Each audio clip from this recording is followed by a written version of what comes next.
Okay, the crazy, fiery, incendiary left is now moving from Los Angeles to San Francisco to Chicago. They're saying there could be 1,500 rallies against Trump coming up. To help me go through this and more, I have Julie Banderas. Julie, thank you for joining me again. Great to see you. All right, so let me give some background for my audience. I know they've seen you before, but Julie is an Emmy Award-winning journalist, Fox News anchor, proud mother of three, 28 years in media, Yes. and an author. What are your thoughts on these riots? I know some of it is they're just angry. The left is angry. They want their illegals. They don't mind the criminals. Some of this is personal where there's family involved. Some of it just seems to be to do whatever the opposite of what Donald Trump wants. Now I'm reading there could be upwards of 1,500 rallies against Trump this weekend. What are your thoughts on all of this? I think that the mainstream media is partly to blame, largely to blame, in fact, for the misinformation that is driving these protesters. And I don't want to call them protesters anymore because, quite frankly, that's doing them a favor because it is part of our free speech in this country, the ability to protest. They're not protesting. They are rioters. They are hateful rioters. This is hate speech on the streets. The ICE agents that are trying to detain and deport illegal immigrants are looking specifically for criminals. And Los Angeles is just one of many liberal cities that has just basically harbored criminals, illegal criminals. And there are statistics that I don't need to go through, but I can just cite a couple examples of people who have been killed in California under Kamala Harris, in fact, before she became vice president, of reoffenders, criminals that are going out there and reoffending after being released from prison because these liberal DAs are not actually serving real or delivering real prison sentences. And so therefore people are let back out onto the streets. The recidivism rate in this country is at an all-time high. You don't see this happening in Canada. You don't even see this happening in third world countries. And that's what the United States has become. In Los Angeles is the beginning. But, here in New York City, in little, boroughs like Queens, for example, it literally looks like a third world country. And why is that? Because our laws are not upholding and not supporting law enforcement. And if law enforcement is not supported, then the American people are not protected, and then they're out to fend for themselves. But as far as the rioters that are happening in Los Angeles, this is completely due to the fact that the Democratic Party has spewed so much hatred toward our president because of what he's trying to do, protect the American people, right? And that's what the ICE agents are supposed to do. They're supposed to do a job, but they don't want these illegal immigrants to be deported because they believe that this president hates illegals. Look, quite frankly, we should all hate illegal immigrant criminals. I have no problem with illegal immigrants that have been in this country and have been serving and paying taxes and have added to our country. I know many, quite frankly, but it's the criminals that are reoffending and coming out on the streets and looting. Now these are Americans. These are Americans that are looting in the name of what exactly? I don't think they actually know what they're protesting. Yeah, it's interesting whether it's Black Lives Matter, Antifa, George Floyd, ICE and immigration. As soon as these things kick off, people suddenly realize, oh, I need a new pair of Nikes. I need a new Apple iPhone. Now Apple is tracking those phones. They know exactly where they're going.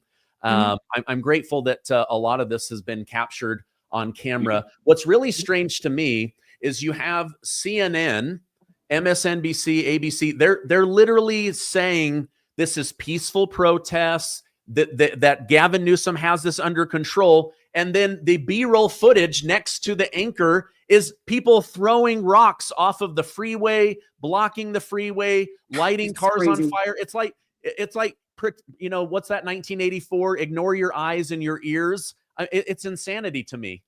Nancy Pelosi and Maxine Waters, who, by the way, held a news conference the other day. Maxine Waters actually said that if they would stop and ICE would stop detaining the illegal immigrant criminals, then the protests would stop. So she's essentially telling the rioters to continue rioting and continue looting until you get what you want. That is not the way that our democratic society should be run. You do not run a democratic society with pure hatred and evil. And that's exactly what this is. And by the way, as far as accusing this president and this administration for being anti-Hispanic. That's not the situation whatsoever. Because if you speak to the majority of Hispanic legal Americans in this country, Hispanic Americans, they will tell you that they are 100,000% behind the president. That is why the president was reelected. In fact, the Democrats have always held strong onto the fact that the Hispanic demographic in this country were going to help them get reelected.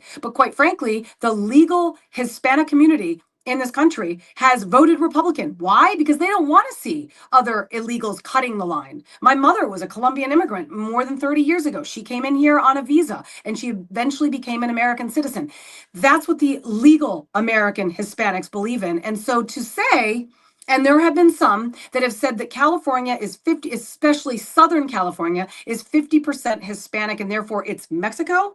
I don't think so. It's the it is the United States. It is not Mexico, and it is not Tren de Mexico in LA. We're trying to get those bad guys out.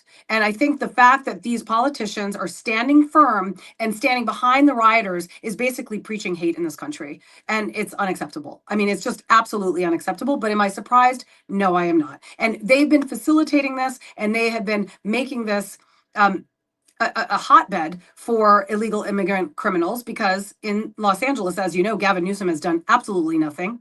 The Democratic elected officials, Maxine Waters, doing absolutely nothing. The mayor, please.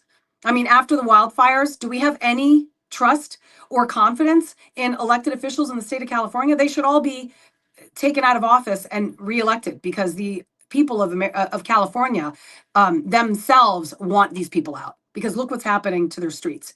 I mean, these businesses and business owners are being penalized for what? For bad decisions and for California lawmakers that don't want to abide by the law. Yeah. It makes no sense. Yeah. Let me run a clip.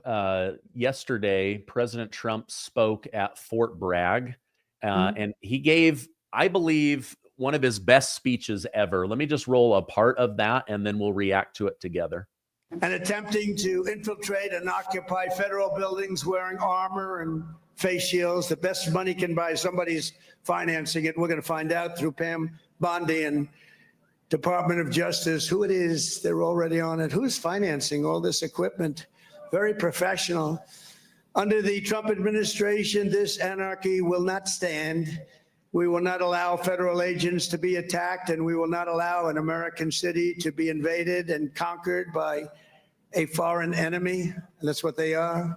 Okay, so President Trump has ordered the FBI and Pam Bondi of the Department of Justice to start following the money trail. He wants to know who's financing this. It's too organized. Everyone has the same face mask, You're right. Similar clothing. What do you think is going to be the outcome of that? I believe in Pam Bondi. I know her personally. I've known her for 20 years. She will get to the bottom of this. And as far as anyone who is in fact responsible for funding this hate war, because quite frankly, that's what this is, they will be held responsible. They will be held accountable. The accountability and lack thereof in this country is exactly why we're in this mess to begin with. Nobody is held accountable. And that's the problem from the top down. That is the problem with these district attorneys in these cities that have pretty much allowed the criminals to run the asylum. And that's the problem in Los Angeles, and certainly has been the problem here in New York City. And that's why the crime rate through the pandemic absolutely skyrocketed under the Biden administration. And that's what we need to reverse. And in order to do that, okay, let's look at New York City, for example. Back in the 80s and 90s, our streets were riddled with prostitution. Okay, I'm not going to say that Mayor Giuliani was the greatest when he worked for the Trump administration. I think he made a lot of mistakes, but I will go back. Let's pretend that didn't happen, because I am a bit of a critic in what he did, behind the scenes during the elections. But when he was mayor, he cleaned the city up. And we needed a Republican mayor to actually come in and clean the streets, take the drugs off the streets. He turned the city around. It's going back in the opposite direction. In Queens, literally on Queens Boulevard, we had an undercover Fox digital reporter that went on the streets and discovered that there were like 30 prostitutes on one avenue alone. Prostitution is back. People are selling, unlicensed foods in unkept containers on the streets that literally is reminiscent of a third world country. And that's happening in New York City, in one of our 5 boroughs, in what is one of the greatest cities of this country, which is basically turned into a homeless criminal brothel. I mean, that's what Queens has become. There are bodega brothels, which I just read about yesterday. These things actually exist. Yeah, bodega brothels, where they're actually doing crackdowns and finding prostitution is now coming back in New York City. Is that something that Democrats are proud of? And the criminals are the illegal immigrants in this country, which is why so many people are leaving the city and going elsewhere, which therefore means we're losing those tax dollars. This is a business decision gone wrong, and it's now putting American livelihood at risk. Yeah, I just read today that Mayor Eric Adams, in defiance of his own party, is saying, Yep. I will work with Trump. Yep. We're going to clear the way for ICE to come in and do their job. You know, it's sad when I've been watching over on X, all of the vandalism, the destruction. I mean, to me, it seems like something out of a Batman movie. Like, is this Los Angeles? Is this New York? Or is this Gotham City? I mean, it's just really crazy how quickly this advanced. And yet they blame Donald Trump for the behavior of these people. Donald Trump's not there throwing cinder blocks off the freeway, burning down cop cars, throwing people in front of other cars. I mean, I saw yesterday, I think even on Fox News, somebody had set a trap so that the Los Angeles Horse Police, as they were coming through, they lit a fire and tried to burn all the horses on fire. I mean, it's insanity. I mean, you do realize PETA, if that was Republicans going after cops on horses, would be having a freaking field day. But I guarantee you that we won't hear one word from PETA. Have you heard a word from PETA? Because they could have killed those horses. But this is the hypocrisy in this country. And unfortunately, the mainstream media is feeding these stories and, putting interviews on the air without actually fact checking some of these people that are at these protests that actually have no idea what they're doing there. They're just listening to the mainstream media. I've heard people do interviews on the streets where they're saying, oh yeah, no, they're ripping mothers away from their babies. No, they're not. That's not happening. That is not happening. And they're targeting criminal illegal aliens. But instead, the left is trying to push, and the mainstream media is trying to push, that they're basically just taking perfectly innocent illegal immigrants who are home working, paying taxes, many of them who are undocumented. They are still taxpayers.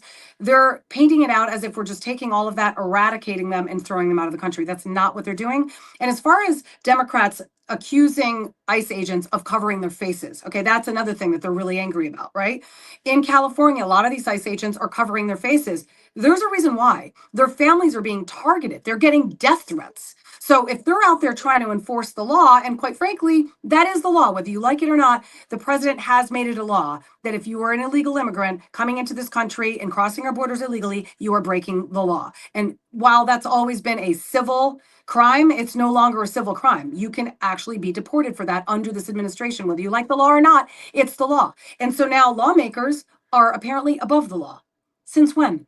And I know that they like to accuse the president of being above the law, but quite frankly, he is the president and he does help make laws. So if they don't understand how the Constitution works or how Congress works and how the Senate works, I mean, these are laws that are that are set in place by the president of the United States with the support of Congress. And at this point, that's where, and then as far as the judges that are pushing against the president, trying to stop him from bringing in the El Salvadorian criminal who's El Bragg, who's now going to be brought back to this country. Well, good for him, because guess what? He's going to prison. So you'd rather go to prison here or go back to El Salvador. So what are they doing? They're asking for criminals to be brought back into the system for what?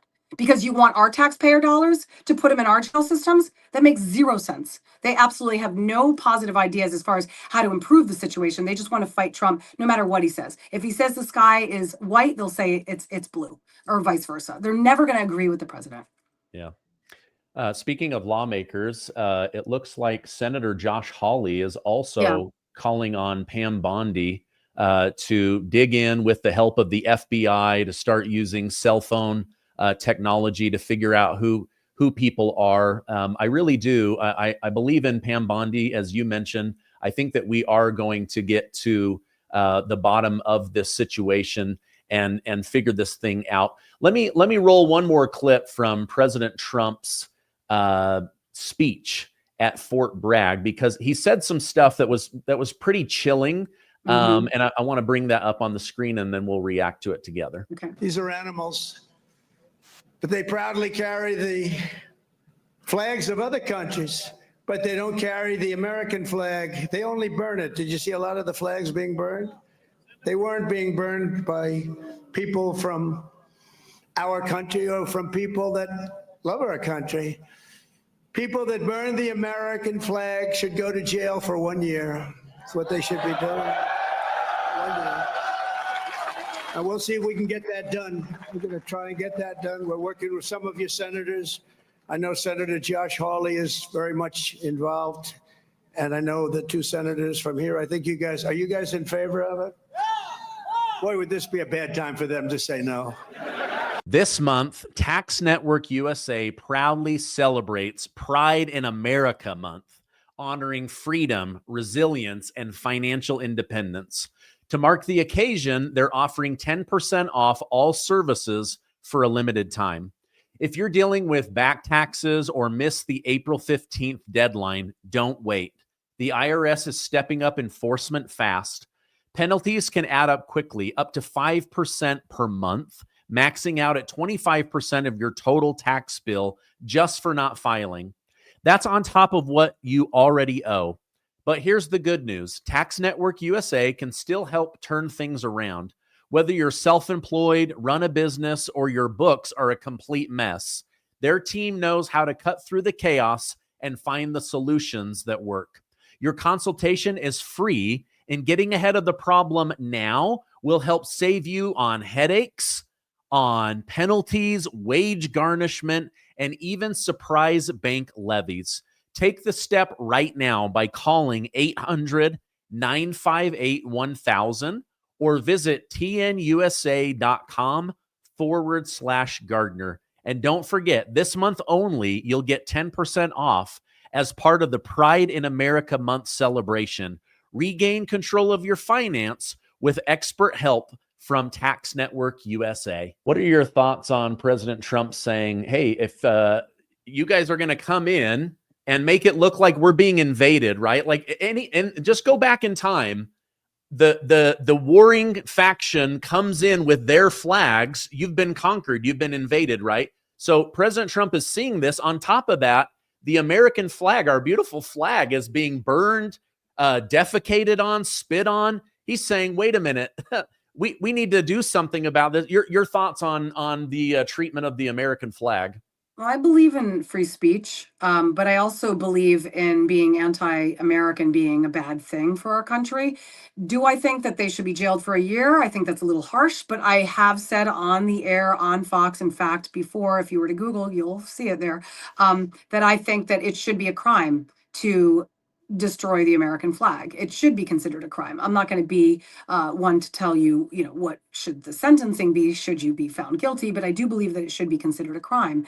But I just think the fact that they're waving Mexican flags in California and and people are coming out basically saying, look, the southern state of California, southern areas of the state of California are predominantly Mexican, or they're 50% Mexican. So therefore, this is Mexico, is absolutely ridiculous. So they believe that the Mexican flag now takes authority over the American flag. That is not true. But that's the problem, because I believe that we've enabled, and under the former administration, they basically had open borders. Just come on in whenever you want. It's free. And we're not only going to let you come on in, we're going to give you free healthcare. We're going to of course, why wouldn't there be hundreds of thousands and millions of people that want to cross into this border? I mean, it is the land of the free, but it's also the land of free stuff.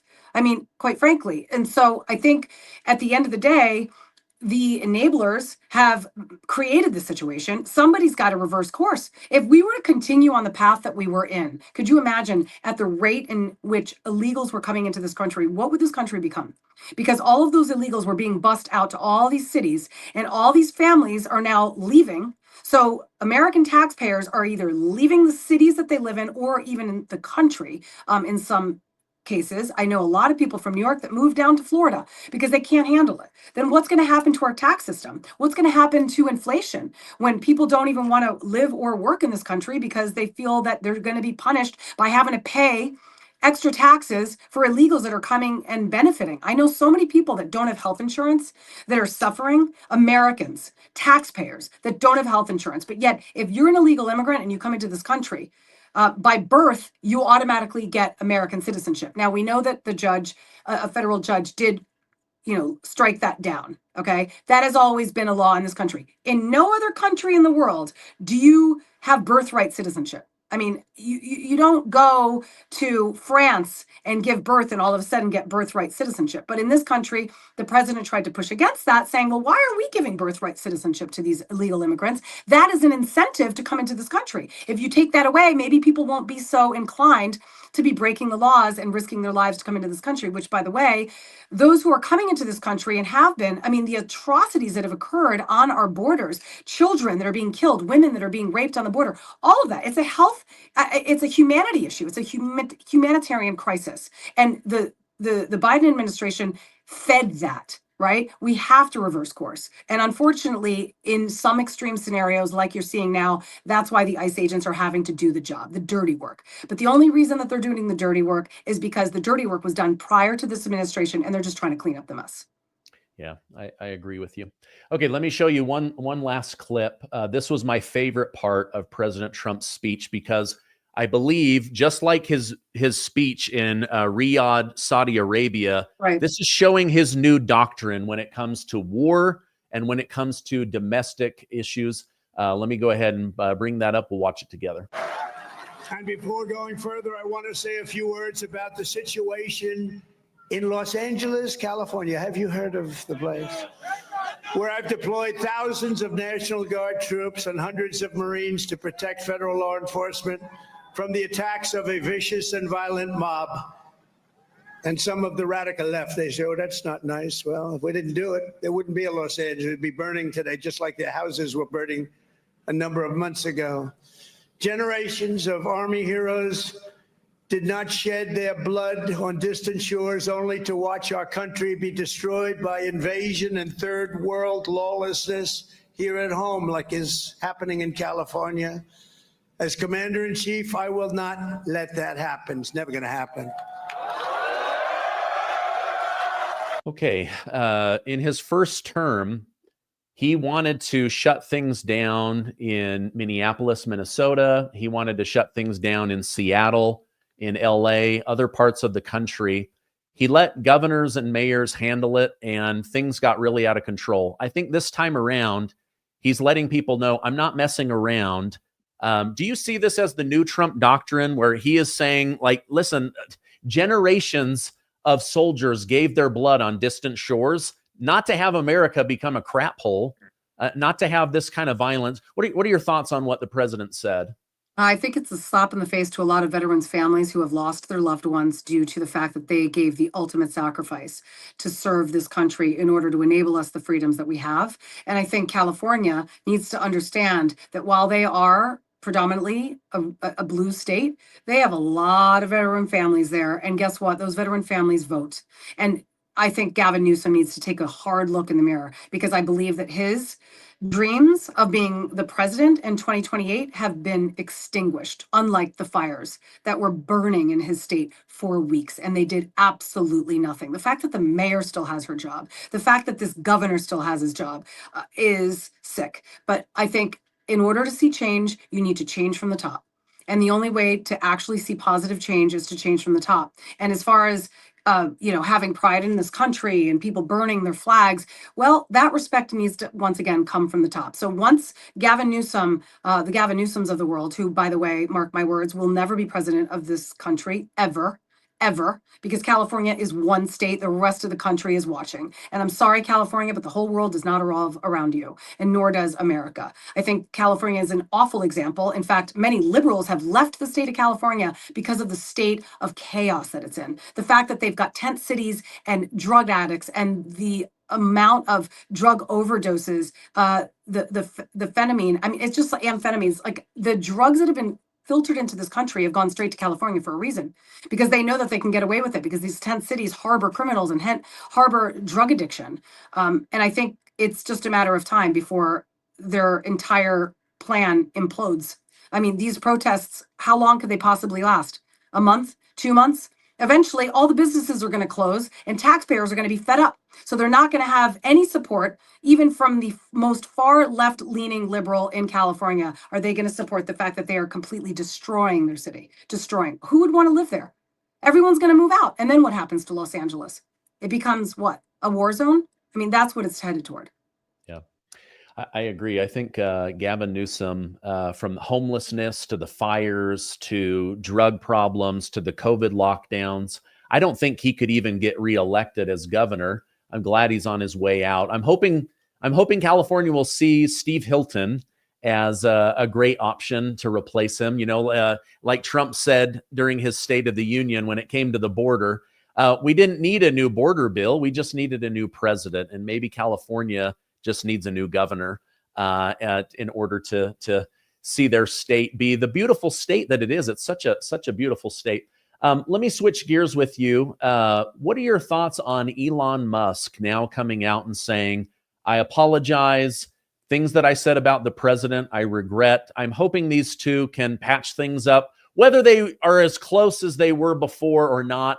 I think both of them leading America forward is great for the country. Your thoughts? Okay, so I sympathize with Elon Musk because he has something that I suffer from, and that's no censor. So I get it. I mean, Elon is brutally honest. I get it. Okay. He's breaking up this big, beautiful bill because he doesn't think that there's enough cuts. It also affects the EV business, which obviously directly involves him. So, and I get that. First of all, it's unfortunate that things went down the way that they did between the president, but I have to say, and Elon Musk did amazing things for this country. I mean, the amount of money that he saved, the average taxpayer saved some $800 to $1,000, which for a middle American taxpayer, that's a good chunk of money, right?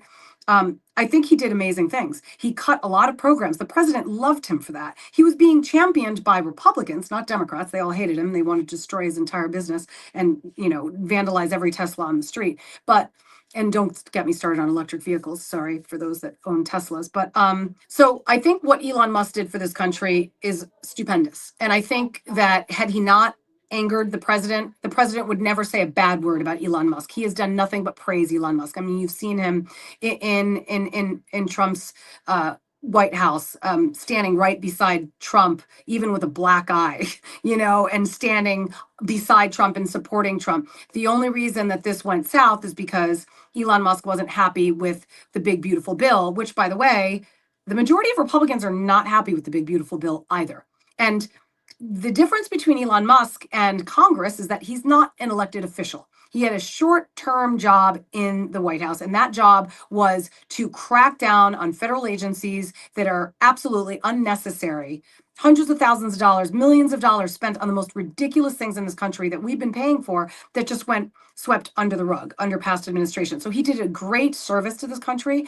And I do believe that the relationship between Elon Musk and Trump was something that I think a lot of people who didn't hate Elon Musk, because the entire Democratic Party cannot stand him, even the Tesla drivers, which I think is interesting, considering Democrats were pushing so hard for electric vehicles and now all of a sudden they hate them. That makes sense for protesters to destroy each other's cars, but good for them. I hope these two kiss and make up. I really would like to see that because I think they had this sort of cute bromance that I think we all sort of grew to love, I mean, Elon Musk is a character, he does speak his mind. I think that's why people liked him, because he was able to speak his mind to the president and be honest. A lot of people are afraid to stand up to President Trump. Well, Elon Musk wasn't, and that's what made him unique. So I hope that these two actually work it out, because I think he will continue to sort of be a lending ear to Doge. And there's a lot of qualified people on that Doge committee, by the way. AOC called him a bunch of idiots. She's absolutely wrong. I mean, there are very highly educated people on the Doge committee, and I hope that Elon Musk continues to stay in touch with them and do more good for this country for the remainder of Trump's administration. Yeah, I don't think we're done with Elon Musk. I think that they're going to work things out. He did take it too far with the Epstein stuff, but oh gosh, yes, that was, I don't know how you dial that back, to be honest, because that's like no-go zone. Like you can't get back, you can't recover from that. And Trump doesn't forget. Trump is one of those people who's highly loyal, but if you stab him in the back, you're dead. You're dead. Yeah. So I don't think he's ever going to really truly forgive him, but I think publicly he will take the higher road because I think the country does benefit from Elon Musk having some say in Doge and continuing to advise those that are still on the committee. So we'll have to see. I don't think these two are going to be besties, but at least if they could just work out their differences for the good of the American people, I suppose that would be the best result. I think they will. It was a monumental mistake. Speaking of that, you've got a new book out that is doing really, really well. A Monumental Mistake. Thank you. Tell me and my audience about that. Well, that's a great segue, by the way. Well done. A Monumental Mistake is my second book. I partnered with Brave Books. It's a Christian conservative book publishing company. I partnered with them a few years ago. My first book was on perseverance. I'm a mom. I've always raised my children in a very conservative value, moral type of morals sort of household. And my first book was on perseverance. I think it's important to teach perseverance to children. Do not give up and don't expect a gold medal when you're not the first in the race, that sort of mentality. But now this book that I just came out with, A Monumental Mistake, couldn't be more relevant. Honestly, in this point in history, if you take a look at, and the theme is respect, the lack of respect in this country, and all the disrespect that we're seeing in this country, all the hate, all the anti-Semitism, all the protests, all the anti-Israeli protests that are happening at all the college campuses, which, by the way, those are young adults, okay? They were not children long ago. Their parents dropped the ball somewhere. You will never catch one of my children ever at a pro-hate rally, okay? Never. Ever, because I taught them and I instilled in them from the very beginning, respect others, respect those who came before you, respect history. And the people that you're seeing on the streets at these protesters, the rioters, they do not understand the language of respect. They don't understand the ideology of respect. All they understand is wokeism and protest and hate. And in California, that's what you're seeing. And I think the parents, and a lot of those people that are at these protests are parents, are going home and they're preaching hate to their kids, and then their kids are going to school and they're hating on anybody who could potentially not be of the same political party. Who cares about politics? Just agree to disagree. I don't even understand why people are so hell-bent on not accepting that people are going to disagree. You can't possibly expect everyone to agree with you.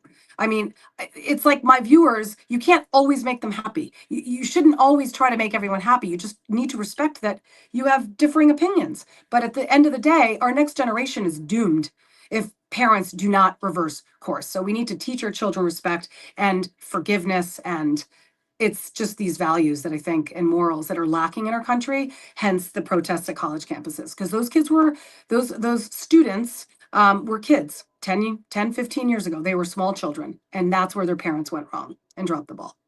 Yeah. My wife has a cute little sign that says, "I can't make everyone happy. I'm not a taco." Exactly. So if people want to get your book, A Monumental Mistake, where can I point them? Just Amazon? Bravebooks.com. It's on Amazon as well. But if you go to bravebooks.com, the reason why bravebooks.com is so important is because you can get a subscription to a book club. Now, how often do you see children disrespect each other? All the time. I mean, it's not taught anymore. It's so weird. And I don't think it needs to be old fashioned to say, yes, ma'am, and no, sir, and please, and thank you. There's just common, respectful, things that our kids are not being taught. So bravebooks.com actually has a book club. So you can get a monthly book every single month. You subscribe to bravebooks.com and you get my book. And then you can also get a monthly book, or you can just flat out buy my book, Monumental Mistake. Okay. I will put that direct link down below. You just made me think of the reason I love Dennis Prager is he says, you should never assume that your children will be good. You teach them values to make them good.